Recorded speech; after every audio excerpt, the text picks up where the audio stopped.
Hi hello friends, എല്ലാ കൂട്ടുകാർക്കും സാന്ത്വനം സീരിയലിൽ ഇനിയും വരാൻ പോകുന്ന ഒരു അടിപൊളി എപ്പിസോഡിൻ്റെ റിവ്യൂയിലേക്ക് തന്നെ സ്വാഗതം കേട്ടോ. ചാനൽ ആദ്യമായിട്ടാണ് കാണുന്നുണ്ടെങ്കിൽ ഒന്ന് സബ്സ്ക്രൈബ് ചെയ്ത് ലൈക്ക് ചെയ്ത് സപ്പോർട്ട് ചെയ്യാൻ വേണ്ടി മറക്കല്ലേ. അങ്ങനെ നമ്മുടെ അനു കോടതിയിലേക്ക് വിളിച്ചിരിക്കുകയാണ്. അനുവിൻ്റെയും അലോകിൻ്റെയും കേസിൻ്റെ ആ ഒരു വിചാരണയ്ക്ക് വേണ്ടിയാട്ടോ കോടതിയിലേക്ക് വിളിച്ചേക്കണേ. ഗോമതിക്കാണെങ്കിൽ ആകെ ടെൻഷനാവുകയാണ്. ബാലിനോട് പറയാണ് ഞാനും കൂടി വരാൻ വേലേട്ടാ. വേണ്ട വേണ്ട, ഇപ്പോൾ വരാൻ നിൽക്കണ്ട, ഞാനും അനുമോളും മാത്രമേ പോകുന്നുള്ളൂ എന്ന് പറയണം. പക്ഷേ അനുവിൻ്റെ കൂടെ നമ്മുടെ ആര്യനും മീനാക്ഷിയും പോകുന്നുണ്ട്. അങ്ങനെ എല്ലാവരും കൂടിയാണ് കോടതിയിലേക്ക് പോണത്. അതേസമയം അച്യുതനാണെങ്കിൽ രാജശ്രീയോട് ചോദിക്കുന്നതാണ്, എൻ്റെ കോടതിയിൽ എന്താവോ, നമ്മുടെ മോനെ ജാമ്യം കിട്ടുമോ അച്യുതേട്ട എന്ന് ചോദിക്കുമ്പോൾ അച്യുതൻ പറയണ്ട, അവനും ഉണ്ടല്ലോ ആ ബാലൻ, അവൻ്റെ മോള് പറഞ്ഞ് പഠിപ്പിച്ചിട്ടുണ്ടാകും കോടതിയിൽ എന്തൊക്കെയാണ് പറയേണ്ടതെന്ന്. നമ്മുടെ മോനെ ജാമ്യം കിട്ടാതിരിക്കാൻ വേണ്ടി എന്തെങ്കിലുമൊക്കെ ചെയ്യുമോ, അത് എല്ലാം തന്നെ അവർ ചെയ്യുന്നുണ്ടാവും. എൻ്റെ മോൻ ഇനിയും തിരിച്ചു വന്നില്ലെങ്കിൽ എനിക്കറിയാം എന്ത് ചെയ്യണമെന്ന്. ഞാൻ പിന്നെ ആരെയും നോക്കൂല, എനിക്ക് എൻ്റെ മോനാണ് വലുത് എന്നൊക്കെ രാജശ്രീ ഇങ്ങനെ പിറുപിറുക്കും കേട്ടോ. അതേസമയം മുത്തശ്ശി ആണെങ്കിൽ ബാലനെ കാണാൻ വേണ്ടി അമ്പലത്തിലേക്ക് പോയിരിക്കുകയാണ്. ബാലൻ്റെ കാല് പിടിച്ചിട്ടാണെങ്കിലും ആലോകിനെ പുറത്തിറക്കണമെന്ന് പറയാനായിട്ട്. അങ്ങനെ ബാലനെ കണ്ടിട്ട് ബാലൻ പറയുന്നുണ്ട്, മുത്തശ്ശി ഇങ്ങനെയെങ്കിലും ഒക്കെ ആലോക് ചെയ്തത് തെറ്റാണെന്നറിയാം, പക്ഷേ എനിക്ക് അവനെ കൈവിടാൻ പറ്റില്ലല്ലോ. എൻ്റെ കൊച്ചുമകനല്ലേ, ആര്യനും ആകാശവും അതുപോലെ തന്നെ മിത്രയും എല്ലാവരും പോലെ തന്നെ അവനും എൻ്റെ കൊച്ചുമകൻ തന്നെയല്ലേ. അവൻ എന്തെങ്കിലുമൊക്കെ ബാല ഒന്ന് ഈ പ്രാവശ്യത്തേക്ക് ഒന്ന് ക്ഷമിക്കുമോ എന്നൊക്കെ ബാലനോട് ചോദിക്കുകയാണ്. ബാലൻ പറയുന്നുണ്ട്, അമ്മേ ഈ കാര്യത്തിൽ എന്നെ നിർബന്ധിക്കരുത്. എൻ്റെ മോൾ അനുഭവിച്ച ക്രൂരതകൾ എനിക്ക് ആലോചിക്കാൻ പോലുമല്ല എൻ്റെ മനസ്സ് വേദനിക്കുകയാണ്. അവൾക്ക് വേണ്ടി അച്ഛൻ എന്ന സ്ഥാനത്തിരുന്നിട്ട് ഏറ്റവും എനിക്ക് ഇതൊക്കെ ചെയ്യാൻ പറ്റുള്ളൂ. അതുകൊണ്ട് ഈ കാര്യത്തിൽ അമ്മ ഒന്നും പറയരുത്, അമ്മ പറയരുത്, എന്നോട് ക്ഷമിക്കണം എന്നൊക്കെ പറയണം. നമ്മുടെ ബാലൻ അവിടെ നിന്ന് പോവുകയാണ്. മുത്തശ്ശി ആകെ വിഷമമായി പോവുക കേട്ടോ. ബാലൻ ഇങ്ങനെ സമ്മതിക്കുക എന്നൊക്കെ വെച്ചിട്ട് മുത്തശ്ശി പോയത്, പക്ഷെ ബാലൻ സമ്മതിച്ചിട്ടൊന്നുമില്ല. അപ്പോൾ ആ ഭാഗമാണ് ഇന്നത്തെ എപ്പിസോഡിലൊക്കെ നമ്മൾ കാണാൻ കണ്ടതും കാണിക്കുന്നതൊക്കെ. ബാലൻ അമ്പലത്തിൽ പോയിട്ട് തിരിച്ച് വീട്ടിലേക്ക് വരികയാണ്. ബാലൻ പറയുന്നു, അമ്പലത്തിൽ പോയപ്പം അമ്മേനെ കണ്ടിരുന്നു എന്ന് പറയുകയാണ്. ഗോമതി ചോദിക്കുക, അമ്മ എന്താ പറഞ്ഞത് എന്ന് ചോദിക്കുമ്പോൾ തൻ്റെ അമ്മ അലോകിനെ സപ്പോർട്ടായിട്ടാണ് പറഞ്ഞത്. ഈ പ്രാവശ്യത്തേക്ക് അവനോട് ക്ഷമിക്കണം എന്നൊക്കെ പറഞ്ഞു. ഞാൻ പറഞ്ഞു, അലോകിനെ പോലെ തന്നെ എൻ്റെ മോളും എൻ്റെ മോൾ അനുഭവിച്ചതൊക്കെ ഞാൻ അപ്പോൾ ആരുടെ കണക്ക് ചോദിക്കും. അപ്പോൾ ഗോമതി പറയുന്നുണ്ട്, നന്നായി ബാലേട്ട, അമ്മയാണെങ്കിലും ആരാണെങ്കിലും നമ്മുടെ മോൾ അനുഭവിച്ച ക്രൂരത അത് പുറം ലോകം അറിയണം. അതുമാത്രമല്ല അവന് പരമാവധി ശിക്ഷ വാങ്ങിച്ചു കൊടുക്കുകയും വേണം, അത്ര തന്നെ ഞാൻ കരുതുന്നുള്ളൂ ഗോമതി എന്ന് പറയും കേട്ടോ. ബാലനും പറയുന്നുണ്ട്. അങ്ങനെ അനുവിനോട് കുറേ കാര്യങ്ങൾ പറഞ്ഞ് മനസ്സിലാക്കേണ്ട ആര്യനും മീനാക്ഷിയും ഇത്രയും കൂടി ചേർന്ന് കോടതിയെ എന്തൊക്കെ സംഭവിച്ചാലും നടന്ന സംഭവങ്ങൾ വള്ളി പുള്ളി തെറ്റാതെ പറഞ്ഞിരിക്കണം. പിന്നെ നമ്മുടെ വക്കീൽ എന്നോട് പറയേണ്ട കാര്യമൊക്കെ എന്തൊക്കെയാണെന്നും പറഞ്ഞു തരും. ആ രീതിയിൽ കാര്യങ്ങളൊക്കെ പറയണമെന്ന് പറയുമ്പോൾ ശരി എന്നൊക്കെ പറഞ്ഞ് സമ്മതിക്കുന്നുണ്ട് നമ്മുടെ അനു. പക്ഷെ കാലും കൈയും ഇടപെടാ ഇങ്ങനെ വിറയ്ക്കാട്ടോ. അങ്ങനെ കോടതിയിൽ ആദ്യമായി എത്തുവാണ് ആര്യനും മീനാക്ഷിയും ബാലനും, പിന്നെ അതുപോലെ നമ്മുടെ അനുവാണ്. അനുവിനെ കൂട്ടിക്കൊണ്ട് പോകുന്നാണ് വിചാരിക്കുന്നത്. പക്ഷേ അനുക്ക് ഒരു സപ്പോർട്ടായിട്ടാണ് ആര്യനും മീനാക്ഷിയും കൂടെ വന്നിരിക്കുന്നത്. അങ്ങനെ അവിടെ എത്തിയിട്ട് കുറച്ച് നേരം കഴിയുമ്പോഴത്തേക്ക് അലോകിനെയും കൂട്ടിക്കൊണ്ട് പോലീസുകാർ വരുന്നത് കണ്ടു. അലോകിനെ കാണുമ്പോൾ തന്നെ ആര്യനും ബാലനും ഒക്കെ വല്ലാത്തൊരു ദേഷ്യമാട്ടോ. മീനാക്ഷി അങ്ങനെ തന്നെ. പക്ഷേ അനുക്ക് പേടിയാണ് തോന്നുന്നത്. അനു ഒന്ന് നോക്കുന്നുണ്ട്. ശേഷം പോലീസുകാരൻ പറയുന്നുണ്ട്, സാർ എനിക്ക് ഒന്ന് അനുവിനോട് സംസാരിക്കണേ എന്ന് നമ്മുടെ അലോക് പറയാം. അതൊന്നും പറ്റില്ല എന്ന് കോടതി കയറുമ്പോൾ സമയത്ത് ആരോടും സംസാരിക്കാൻ പറ്റില്ല സാർ എന്ന് പറയുന്നുണ്ട്. സാർ ഒരൊറ്റ വാക്ക് എനിക്ക് ഒന്ന് അവളോട് പറയണം. ശരി, 1 മിനിറ്റ് സമയം തരാം, അതിനുള്ളിൽ പറയേണ്ട കാര്യങ്ങൾ പറഞ്ഞിട്ട് വേഗം വരാൻ നോക്കുക എന്ന് പറയുകയാണ്. പിന്നെ നിൻ്റെ ഭീഷണിപ്പെടുത്തലൊന്നും കാര്യങ്ങളൊന്നും നടക്കില്ല കേട്ടോ. അതാദ്യമേ തന്നെ പറഞ്ഞേക്കാം. ഇല്ല സാറേ, ഭീഷണിപ്പെടുത്താനൊന്നും അല്ല, എനിക്ക് അവളെ സംസാരിക്കാൻ അത്രയേ ഉള്ളൂ എന്ന് പറയാണ്. അങ്ങനെ ആലോക് പോലീസുകാരനും കൂടെ തന്നെയാണ് അനുവിൻ്റെ അടുത്തേക്ക് പോണത്. അനുവിനോട് പറയുന്നുണ്ട്, അനു, ഞാൻ നിന്നോട് ചെയ്തതെല്ലാം വലിയ തെറ്റ് തന്നെയാണ്, ഞാൻ അതെല്ലാം ഇപ്പം മനസ്സിലാക്കുന്നു, പശ്ചാത്തപിക്കുന്നു, അതിന് എനിക്കൊരു പ്രായശ്ചിത്തം ചെയ്യണമെന്ന് ഉണ്ട്. അനു, നീ എനിക്ക് കോടതി എത്ര ശിക്ഷ വാങ്ങിച്ചു തന്നാലും അതെന്നെ അധികമാവില്ല. എനിക്ക് നിന്നോട് ഒരു കാര്യം മാത്രമേ പറയാനുള്ളൂ. മുമ്പ് നിന്നോട് സ്നേഹം ഞാൻ അഭിനയിച്ചതാണെങ്കിൽ ഇപ്പോൾ പക്ഷേ എനിക്ക് മനസ്സിലാകുന്നു അനു, ഞാൻ നിന്നെ സ്നേഹിക്കുന്നത് ഇപ്പോഴാണ്, ദേ ഈ സമയത്താണ്. പിന്നെ ഒരു കാര്യം കൂടി അനു, നീ എന്നോട് ക്ഷമിക്കണം. നീ ക്ഷമിച്ചെന്ന് മാത്രം എന്നോട് പറഞ്ഞാൽ മതി. കോടതി നീ എന്ത് പറഞ്ഞാലും, നീ അനുഭവിച്ച ക്രൂരതകളോ ഇല്ലാത്ത കാര്യങ്ങളോ എന്ത് വേണമെങ്കിലും പറഞ്ഞോ, എനിക്കൊരു കുഴപ്പമില്ല. എന്ത് ശിക്ഷ വേണമെങ്കിലും ഞാൻ ഏറ്റെടുത്തോളാം. പക്ഷേ നീ എന്നോട് ക്ഷമിച്ചെന്ന് പറ എന്ന് പറയുമ്പോഴേക്കും അവിടെ ഒരു കാര്യം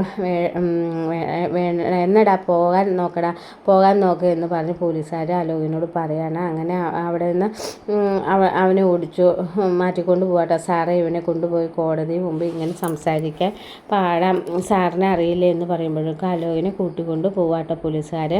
അപ്പോഴേക്കും അനുവിനെ മുഖമൊക്കെ ആകെ മാറുന്നുണ്ട് കേട്ടോ. അലോക് പേടിച്ച് വരച്ച പോലെ, കണ്ണ് നിറഞ്ഞ പോലെ ഒക്കെ ആയിട്ട് അനുവിൻ്റെ മനസ്സിലാണെങ്കിൽ ഇവിടെയൊക്കെ ഒന്ന് കയറി പറ്റുവാണ്. അങ്ങനെ അനുവിനോട് ആരെയും പറയണ്ട, അവൻ പറഞ്ഞതൊന്നും കേൾക്കണ്ട മോളെ എന്നൊക്കെ പറയുകയാണ്. അവൻ രക്ഷപ്പെടാൻ വേണ്ടി മോളുടെ അങ്ങനെയൊക്കെ സംസാരിച്ചതാണ്, അവൻ കൊടും കള്ളനാണ്, ദേവി അടുത്ത് കാണിച്ച മോൾക്ക് ഓർമ്മയുണ്ടല്ലോ എന്നൊക്കെ പറഞ്ഞ് അനുവിന് വേണ്ടി ശക്തി കൊടുക്കുകയാണ് കേട്ടോ ആര്യ. എന്നാന്ന് വെച്ചാൽ അവൻ അലോക ആകെ മാറി. പക്ഷേ ഇവർക്കതറിയില്ലല്ലോ. കുറേ ദിവസം ജയിലിൽ കിടന്നപ്പോൾ അവൻ പഴയ കാര്യങ്ങളൊക്കെ ഓർത്ത് അത് അനുവിനെ സ്നേഹിച്ചു തുടങ്ങി. അങ്ങനെ കോടതി വിചാരണ തുടങ്ങി. അലോകിന് ഓരോരോ കാര്യങ്ങൾ ചോദിച്ചുകൊണ്ടിരിക്കുന്നു. വക്കീലന്മാരെ അങ്ങനെ വിളിക്കുകയാണ്. കാര്യങ്ങൾ ചോദിച്ച് മനസ്സിലാക്കാനായിട്ട് കാര്യമാക്കാൻ വേണ്ടിയായിട്ടാണ് അലോകിന് വക്കീൽ ശ്രമിക്കുന്നത്. നീ അവനെ സ്നേഹിച്ച് പറ്റിച്ചതല്ലേ, വിവാഹത്തല്ലേന്ന്, എന്നിട്ട് നീ ഇവൻ വിളിച്ചപ്പോഴും നീ ആയിട്ടല്ലേ ഇവനെ കാണാൻ വേണ്ടി പുറത്തേക്ക് പോയത്, ഇവൻ തട്ടിക്കൊണ്ടുപോയ കഥ ഉണ്ടാക്കിയല്ലേ എന്നൊക്കെ അനുവിനോട് ഭയങ്കര മോശമായിട്ടാണ് നമ്മുടെ അലോകിൻ്റെ വക്കീൽ സംസാരിക്കുന്നത്. അനുക്ക് സഹിക്കാൻ പറ്റുന്നില്ല കേട്ടോ. അപ്പോൾ അനുവിനോട് ബാലനൊക്കെ അവിടെ നിന്ന് കാണിക്കണ്ട, മോളെ ഇതൊക്കെ ഇങ്ങനെയാണ്, അവരിങ്ങനെയൊക്കെ പറയും മോളെ, അതിലൊന്നും വീണു പോകരുത് എന്നൊക്കെ പറയാം. അനുവിന് ഭയങ്കര സപ്പോർട്ട് കൊടുക്കുന്നുണ്ട്. അപ്പോൾ അനുവിൻ്റെ അലോകിൻ്റെ വക്കീലാണ് അനുവിനോട് സംസാരിക്കുന്നത്. അതിനുശേഷമാണ് അനുവിൻ്റെ വക്കീൽ സംസാരിക്കുന്നത്. അപ്പോൾ അതുകൊണ്ട് തന്നെ അനുക്ക് എന്ത് പറയണമെന്ന് അറിയാതെ ഒരു അവസ്ഥയിലായി പോവുകയാണ്. അനു ആകെ പേടിച്ചു വെപ്രാളപ്പെട്ട് എന്തൊക്കെയോ പറയേണ്ട കാര്യങ്ങളൊന്നും പറയാൻ പോലും അനുവിന് പറ്റുന്നില്ല കേട്ടോ. അപ്പോൾ അത് തന്നെയായിരുന്നു അലോകിൻ്റെ വക്കീലിൻ്റെയും ഉദ്ദേശം. അങ്ങനെ ഈ കേസ് വീണ്ടും നീട്ടിവെക്കാനാണ്. അലോകിൻ്റെ ജാമ്യം കിട്ടുകയാണ്. അങ്ങനെ അത് ഫ്രണ്ട്സ് അങ്ങനെ അലോകിന് ജാമ്യം കിട്ടുന്നുണ്ട്.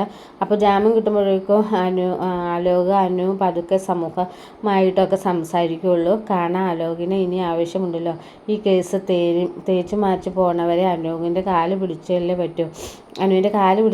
അതുകൊണ്ട് അനുവിൻ്റെ കാല് പിടിക്കാൻ തയ്യാറായിട്ടാണ് അലോക് നടക്കുന്നത്. നമ്മുടെ ആനന്ദിൻ്റെ അങ്ങനെയല്ല, അലോക് ആണെങ്കിൽ അനുവിനെ ഇതായിട്ടാണ് നടക്കുന്നത്. അങ്ങനെ നമ്മുടെ പിന്നെ കാണാൻ പോകുന്നത് നമ്മുടെ ആനന്ദാണെങ്കിൽ അങ്ങനെ കാത്തിരുന്ന അവസാനം കള്ളനെ കയ്യിൽ കിട്ടി കേട്ടോ.